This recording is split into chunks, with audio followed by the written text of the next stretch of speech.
So It Ends With Us is a fascinating tale of a romantic thriller drama movie where the off-screen controversies have somewhat overshadowed the on-screen ones, probably more so than what happened with Black Widow, but I don't think it's at the same level as Don't Worry Darling. And I think it's an interesting take of what they did with this movie, as they could have made it super realistic with what's happening with all of the characters, or they could have made it overly sensational, and I feel like they went somewhat down the middle. And actually, I do think this was the right decision, as this movie performed incredibly well in the box office, and I feel like it's a really, really good lesson of how you can really easily miss red flags when you are falling for someone, and I think it was a really nuanced way in which they did the storytelling in terms of slowly building all of the emotional and physical abuse. And maybe if she hadn't experienced this as a child in terms of her father abusing her mother as well as her boyfriend, then maybe she wouldn't have been able to really see what's going on, as well as not having the strength and the courage to leave Ryle once and for all. In terms of the production of this movie, I do feel like it did feel like a bit of a TV show at moments, especially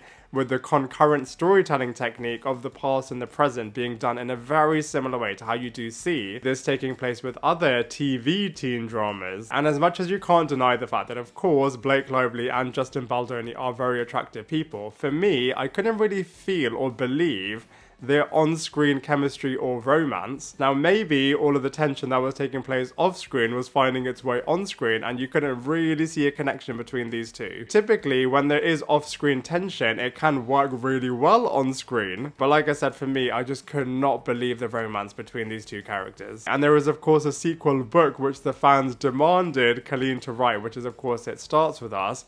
And given all of the tension and drama taking place in real life, I wouldn't actually mind if one of these actors was recast in that sequel film, as all of these lawsuits that are taking place, like I said, in real life may well lead to that being the case. And Ryan Reynolds has been dragged into all of it, firstly because apparently Nice Pool is based on Justin Baldoni. I thought Brandon Sklenar was decent as Atlas. I similarly don't think he had that much on-screen chemistry with Blake Lively. I do feel like the younger versions of these characters definitely did though, but that teen romance was completely destroyed though when Lily's father was brutally beating up Atlas. And I feel really sorry for this character, as the reason you find out that he ran away from his parents in the first place is because his stepfather was being really abusive as well. So Atlas could have been really messed up, but I feel like it was really nice that they show that he is such a nice guy. I think Blake Lively did a really good job at the end of this movie when she was being really, really empowering to finally leave Ryle once and for all. And I just loved the line where she was saying, you know, it ends with us, which was really, really empowering and really motivating, as she was able to finally put an end to the family abuse cycle and hopefully have a positive new path for her and her daughter. But that doesn't last that long, as there is even more turmoil and chaos taking place in the sequel.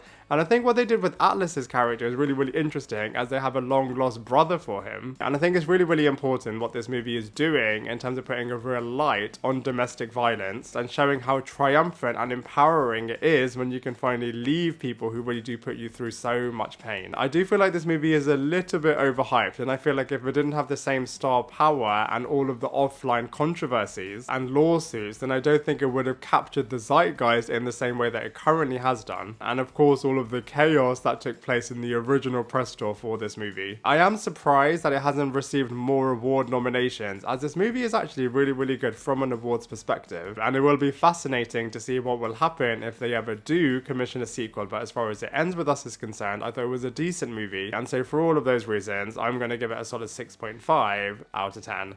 Now I'd love to hear from you. What did you think of this film? Let me know your thoughts in the comment section below, and I look forward to seeing you in my next video.